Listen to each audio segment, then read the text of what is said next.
What's going on, guys? Welcome to another episode of Smash JT. Wanted to give my quick thoughts regarding the Dreamcast guy, Max, and his video for Cyberpunk 2077 being taken down by CD Projekt Red, and how Max is clearly visibly frustrated about this and doesn't seem to understand the reasons why. I want to explain that to him and to everybody else.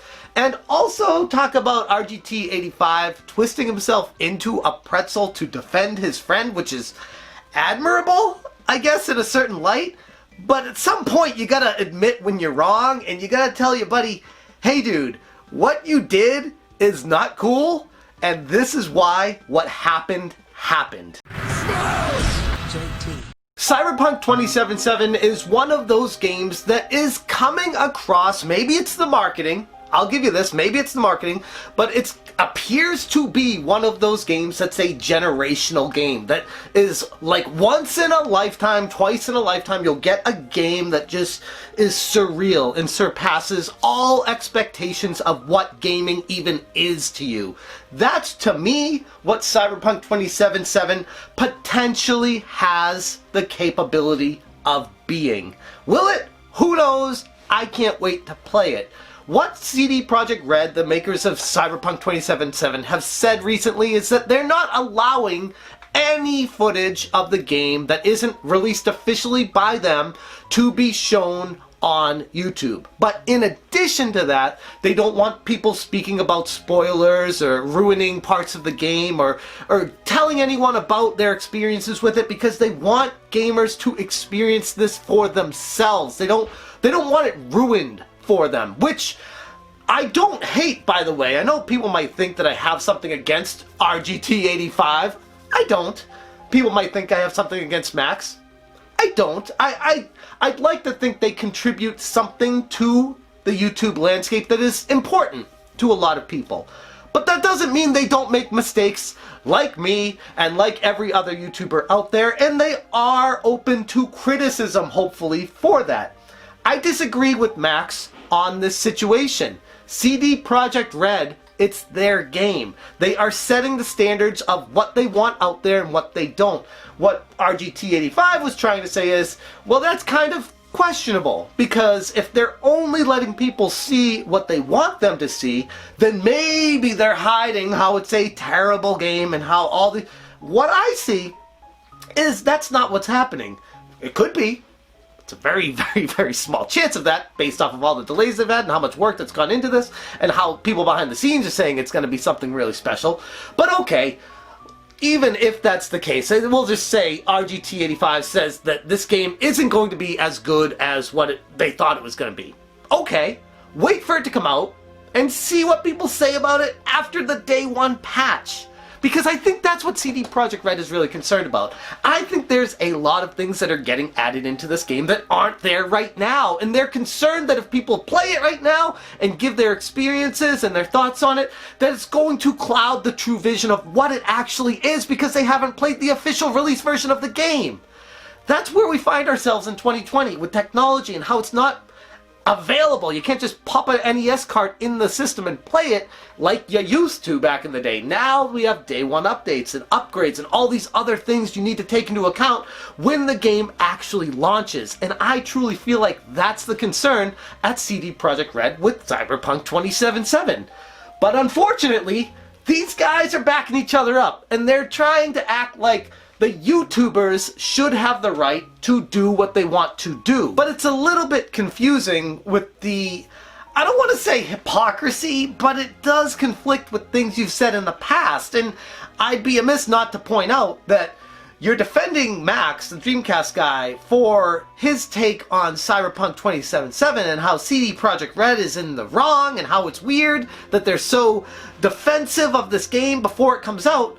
But previously, when you were talking about Super Smash Bros., you said that people should get their videos taken down before the embargo. And Nintendo has been striking down channels that are doing this. And I'm sure you guys kind of want to wonder what my opinion is on this, because obviously these people are getting the games by an illegal means. They do not have, the rights to have these games, and then they're uploading the footage. And honestly, I think Nintendo's in the right here. And let me explain why. And it just directly contradicts what you're saying about Max here and why he should have his video up, but people previously with Smash Brothers shouldn't. What if you get a copy of the game that's not dictated by the embargo? It's not from the company themselves. You happen to get an early copy of the game. Do you have to withheld to those embargo rules? And that's where things become a bit of a gray area. And I think that might be where a lot of the fans that thumbed down your video were frustrated. That's the concern with all of this, is both of these guys are missing that overarching point that is just huge, where this game is not ready for people to see, and they're getting frustrated that their rights are being infringed, or that they're not allowed to speak their mind on things because they're being silenced by this giant corporation about this corporation's game that is saying that they're not allowed to talk about it until it releases. I can see where they're coming from. When it comes to something like this, I am on the side of the developer, of the publisher, of the people creating the game and putting it out there for the masses. For whatever reason, if they want to keep it a secret until the game launches, to me, it's their game until they sell it to you and you have it in your hands and you actually own it. Or if it's digital purchase, you know, same thing. Tangible asset. My point being is, it's not yours until you own it. And at this point right now, the game has not officially released. So nobody should be talking about it outside of anything that's been released officially through the official means of CD Projekt Red and Cyberpunk 2077. Like I said at the beginning of this video though, RGT85 was twisting himself into a pretzel in his video, and all of his viewers were basically saying, yeah, you're wrong. He's gotten dislike bombed. I have not seen this in a very long time, but RGT85 has more dislikes on his videos than likes. There's 4,200 dislikes and 4,100 likes, which is crazy because he has a gigantic audience that supports him through thick and thin. So if you're getting more dislikes, I know on Twitter, Sean, that you put, "Why are you booing me? I'm right." You're not right.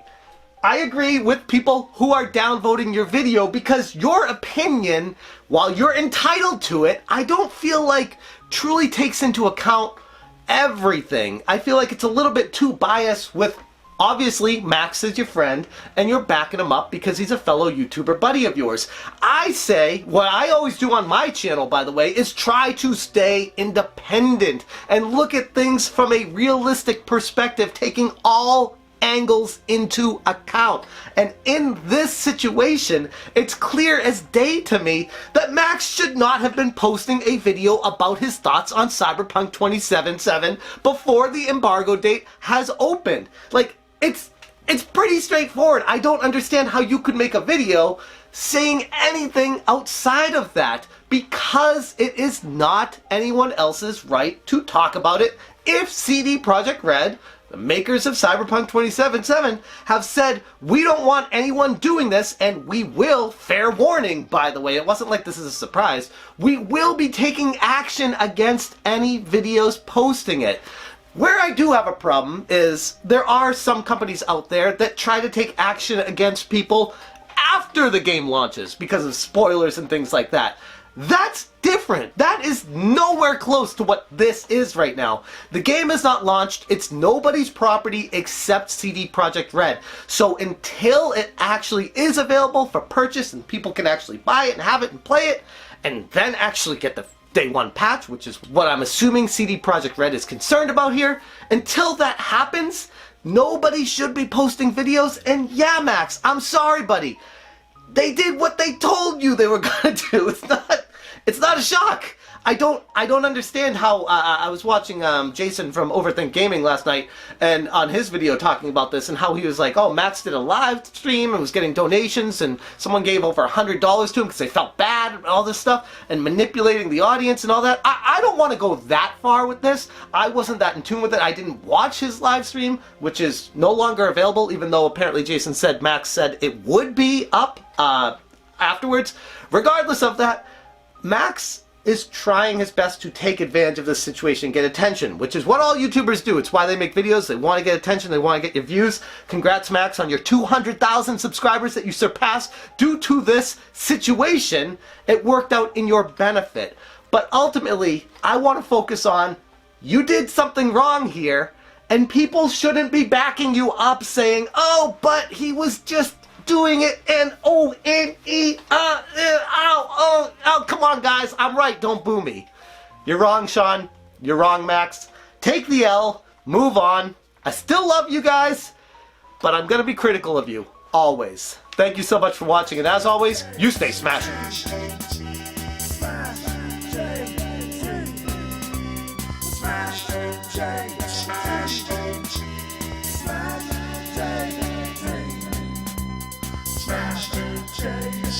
Smash